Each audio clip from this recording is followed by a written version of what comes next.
საშუალო დეპარტამენტის მრჩეველი ლალი მოროშკინა ვანო მერაბიშვილის ციხიდან გაყვანის ფაქტს ადასტურებს. ამის შესახებ მან გაზეთ ასავალ-დასავალთან საუბრისას განაცხადა.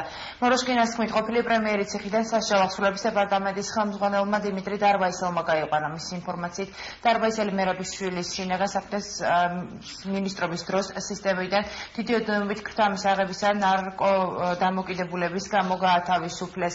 ის წერილიც ყავდა მოროშკინავოს ციხიდან გაყვანილ მერაბიშვილს დარბაისელმა საკუთარი ვინაობა შეახსენა. ამ განცხადებებს დღესვე ნაციონალურ მოძრაობაში გამოეხმაურნენ. თვითონ ვანო მერაბიშვილის ციხიდან გაყვანასთან დაკავშირებით საზოგადოებას ეჭვი არ ეპარება, რომ მსგავსი ფაქტი ნამდვილად მოხდა და ხელისუფლება უშუალოდ პროკურატურა ვალდებული იყო დაეწყო ამასთან დაკავშირებით გამოძიება და იმითაც, რომ გამოძიება თავის დროზე არ ჩატარდა, ბუნებრივია დაირღვა საქართველოს კანონმდებლობა.